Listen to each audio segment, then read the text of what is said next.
It's the first week of June. Hey everybody. We just finished the first week of June. A lot of work has been done here at Renegade Spores in Ontario.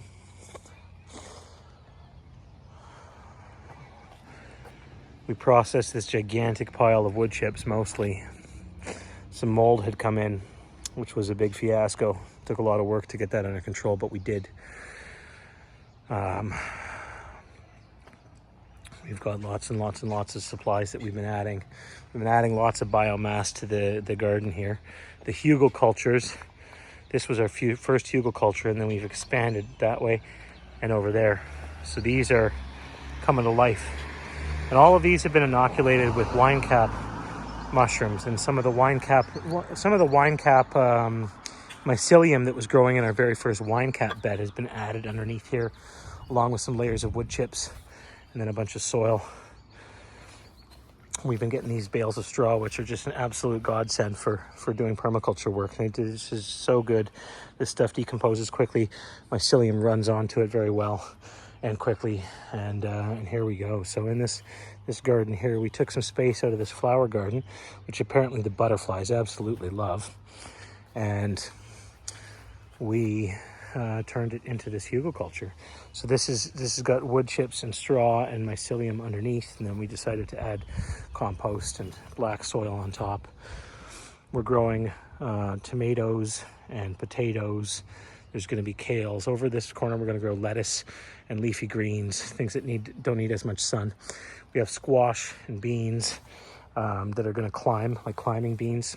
That's what this lattice that I built is, this sort of spider web thing, is eventually going to be covered in vine. It's going to be covered in squash and beans and morning glory flowers and sweet pea flowers and some other stuff. And then there's going to be this little nook in here that's a place we can hang out and have tea in and amongst the vines, which I'm excited about. We picked up some of these flagstones from some people, and we're going to use those as stepping stones in key locations inside of the beds so that we can move around and harvest when the time comes. There's going to be broccolis and Brussels sprouts, and basically what we're doing is on the back edge we're going to put the tallest things. So tomatoes and potatoes are going to go back there, then broccolis and Brussels sprouts and kales, and moving forward eventually out here we're going to do radishes and daikon radishes and beets and maybe carrots and things that don't need as much height, so that when the sun comes out of the east, the sun rises out there in the east and it comes across this way, so that we get sun across all of these plants. So these are doing really, really well. These wood chips have, it was a bit of work to get these to salvage these and to stop the mold from growing. We had to use bleach and soap and lime, hydrated lime, but we did that, and it worked out pretty well. Also, I'm taking them and soaking them one more time in a mild bleach and soap solution. Oh my gosh, here he is. This guy right here is our friendly neighbor, one of our friendly neighborhood robins, who actually lives up in this tree. So in this birch tree, sorry about the shaky camera, but up here there's a family of robins that live in our tree up here. And they're super friendly. They'll just like hang out like a foot away from me in the garden while I'm working, and they don't care at all, which is lovely. So then on the inner edge here, what we're gonna do, we got some parsley, some cucumbers. On the inner edge of this, of here, we're gonna plant leafy greens. So they'll get a little bit more shade once everything grows. Lettuces, basils, arugula. We don't have any arugula yet, but we will. And we're going to put greens on the inside. Over here, you can see this is also going to be, right here, this is going to be another hugelkulture, inoculated with wine cap, mycelium and wood chips. And then we're going to add straw and soil on top of it. I'm not going to put any big pieces of dead wood on the inside here, I don't think. I'm not going to do that. But this is going to be a lettuce town. It doesn't get as much sun here. This spot is sort of pretty shady, so this is going to be lettuce town. As you can see, we've already got a little bit of the lettuces growing over here. We've got some lettuces there. There's a couple of kales there. You can't really see them. Just a second, let me zoom in. There's some kales. My mom planted a bunch of beans and squash and things like that in here in the hopes that they'll climb up through this tree and still get lots of sun. But that's what's going on in the front yard. And then at some point, we're probably going to do something here. Maybe put a little bed here with something that climbs as well and run some strings into this tree, into this maple tree. I'm not quite sure yet, but I want to do something cool there. The side of the house, we could stand a bunch of logs along there. We could put a bunch of inoculated logs, and that would be a great place to stand them against the house.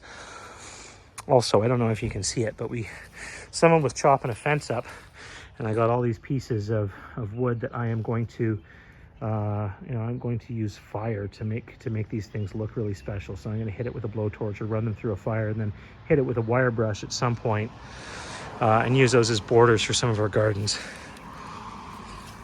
Let's see what else is going on. This bed right here, at some point we're going to do something with that. Clear a little bit of it out and make another little lettuce town. This lattice, you can't really see it, but this lattice that I've built, this spider web type situation, I'm thinking about extending it out to the house and up to this part of the tree so that we have beans and sweet peas and morning glory flowers growing over. So there's this canopy. That's the thought that I have as we continue to move forward. And then we can also grow some stuff off the front porch and it will climb outwards, right? So I'm really big into vines. I love vines. Anything that climbs, I just love it. We've had some lovely peonies come up here, these beauties. They're a little bit waterlogged right now, but they're lovely. And then, let's see, I'll take you guys to the back. We love this barrel system so much for inoculating our mycelium that I ended up getting another one. And I'm having 2 more delivered tomorrow because this just works so well. You might have seen some of the videos, but I put some rollers on here so we can just put a barrel in there, fill it with mushroom spawn, and spin it around. I actually got the idea from someone who was using a similar idea, but he was doing it as a compost turner.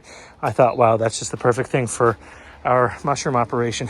As you can see, there's the micropore tape we've got in here, so it breathes, but nothing can get into it. It works really well. I love it. We have a whole bunch of logs that we got too that we're going to inoculate those with shiitakes at some point. Over here, this was supposed to be a blue oyster bed, but I think this has turned into a bacterial culture, not a fungal culture. It's super wet inside of there, and I don't see too much mycelium running. So this may be an abort, and what we'll do is we'll take this and just turn it into mulch into some other gardens, or put it in the composter and turn it into compost. Which is one of the nice things. It's like, it's not, even if we can't get the mushrooms to run, it's not wasted. And we're running into a similar situation, or at least it appears so. It appears that we're running into a similar situation over in this gigantic cage, which is sad, because I was really looking forward to this. I haven't given up on it, but all of this straw and wood chips may be a lost cause too, as far as growing mycelium on.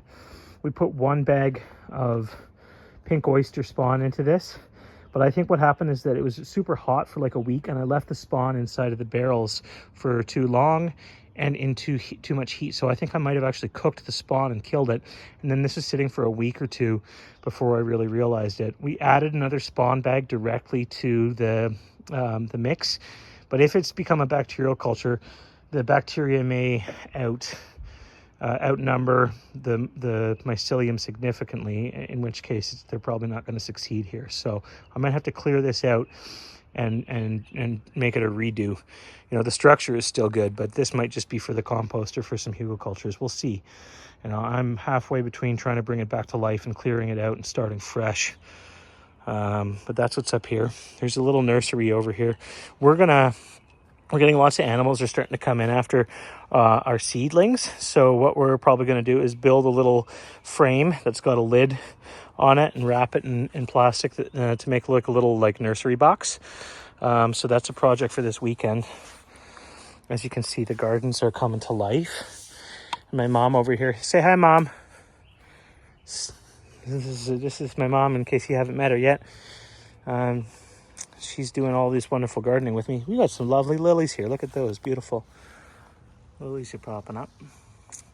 And then let's see. And then we've got these hibiscuses that my mom just brought. Look at these. Aren't these beautiful, Mom?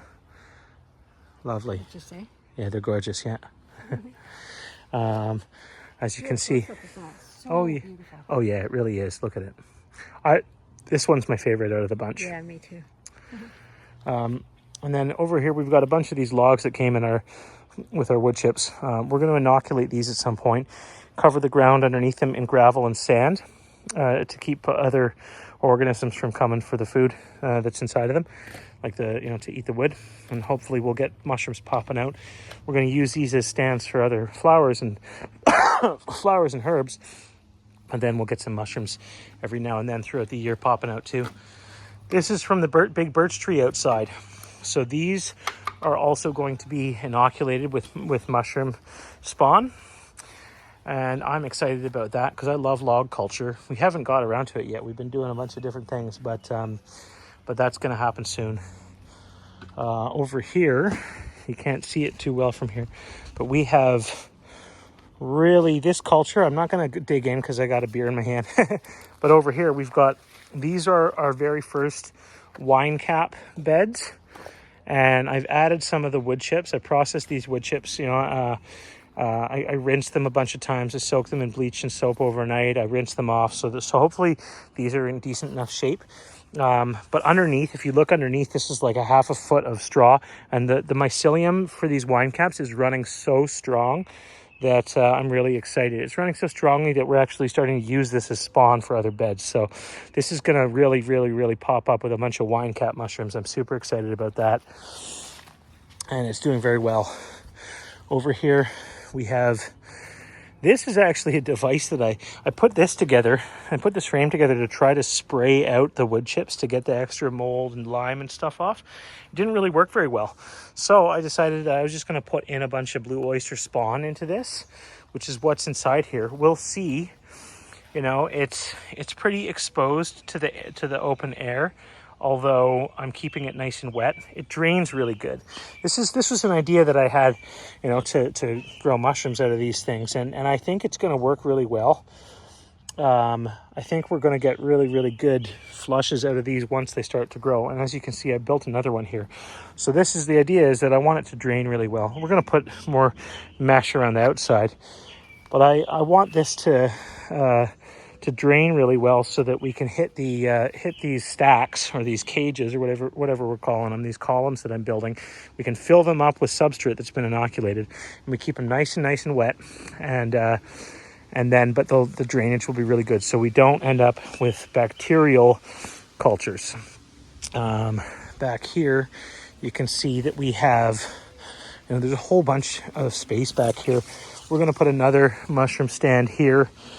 This is a hugelkultur. You can't really tell, but this is a hugelkultur my parents made years ago. It needs a lot of love and attention, but we're going to bring this back to life.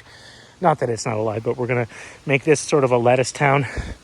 Down here, these are also hugelkulturs that were just left. All this stuff was overgrowth that was coming out of these cultures, and we decided to bring these back to life. So we chopped down as gardens, as vegetable gardens. So we chopped down a bunch of this brush, and we're going to clear these out. We're going to add a bunch of the straw.